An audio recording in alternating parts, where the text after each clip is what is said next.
ሰላም ተማሪዎች እንዴት ናችሁ? በዛሬ ቪዲዮ ሼር የማድረግላችሁ መረጃ የዩኒቨርሲቲዎችን ጥሪ በተመለከተ የወጣ አዲስ መረጃ አለ። እንዲሁም ደግሞ የሪሚዲያል ፕሌስመንት ወይንም ምደባ እስከመቼ ይፋ ሊደረግ እንደሚችል የመነግራችሁ ይሆናል። ለቻናሉ አዲስ ከሆናችሁ ሰብስክራይብ በማድረግ ጀምሩት። ወደ መረጃው ስናልፍ እንግዲህ ትናንት ማለት መስከረም 3 ሀዋሳ ዩኒቨርሲቲ ለተማሪዎቹ ጥሪ አቅርቧል። እንግዲህ የመመዝገቢያ ጊዜ የሚሆነውም ከጥቅምት 17 እስከ 18 እንደሆነ እንዲሁም ደግሞ የምዝገባ ቦታ ለሶሻልና ለናቹራል ሳይንስ የተለያየ መሆኑን በመግለጫው አብሮ ወጥቷል። እንግዲህ ለናቹራል ሳይንስ በዋናው ግቢ ሲሆን ለሶሻል ሳይንስ ደግሞ በቴክኖሎጂ ኢንስቲትዩት እንደሚሆን ተናግሯል ማለት ነው። እንዲሁም ወደ ግቢ ስትገቡ ግዴታ ማሟላት ያለባችሁ ነገሮች አሉ። እነዚህም ማሟላት ያለባችሁ ነገሮች ለሐዋሳ ዩኒቨርሲቲ ብቻ አይደለም፣ ለሁሉም ዩኒቨርሲቲዎች ስትገቡ እነዚህ ነገሮች ማሟላት አለባችሁ። አንደኛ ከ9ኛ እስከ 12ኛ ክፍል ትራንስክሪፕት ዋናውንና ኮፒ፣ ሁለተኛ 12ኛ ክፍል ማጠናቀቂያ ውጤት ዋናውንና ኮፒ፣ ሶስተኛ አንሶላ፣ ብርድ ልብስ እና ትራስ ጨርቅ፣ የመጨረሻው ደግሞ የስፖርት ትጥቅ ነው። እንግዲህ በጣም ብዙ ተማሪዎች ስለ ቲን ነምበር እየጠየቃችሁ ነው። ቲን ነምበር ግዴታ ነው ወይ ምናምን እያላችሁ ነው።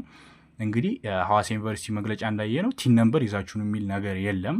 ሶ ግዴታ ሊሆን የሚችልበት አጋጣሚ ሊፈጠር ይችላል። እሱን አጣርቼ የምነግራችሁ ይሆናል እና እናንተ ቲን ነምበር ኮዲውን ብትወጡ ያን ያህል የሚያስቸግር ነገር የለውም። ብትይዙትና በኋላ ላይ ከሚደርስባችሁ እንግልት ራሳችሁን አቮይድ ብታደርጉን የበግሌ ሰጀስት አደርጋችኋለሁ።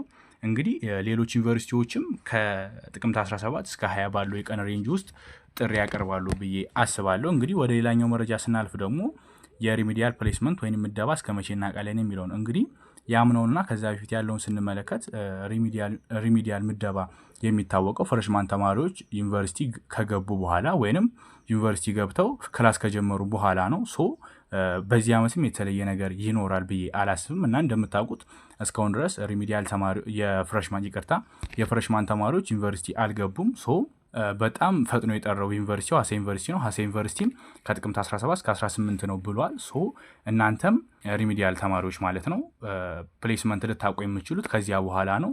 ሌሎች ዩኒቨርሲቲዎችም አሉ ያልተጣሩ፣ ቢገፋ ወይንም ቢበዛ ከጥቅምት 17 እስከ 20 ይጠራሉ ብዬ አስባለሁ። ሌሎች ዩኒቨርሲቲዎች ፍሬሽማኖችን ማለት ነው እና እናንተ ምደባችሁን የምታውቁት ከዚያ በኋላ ነው።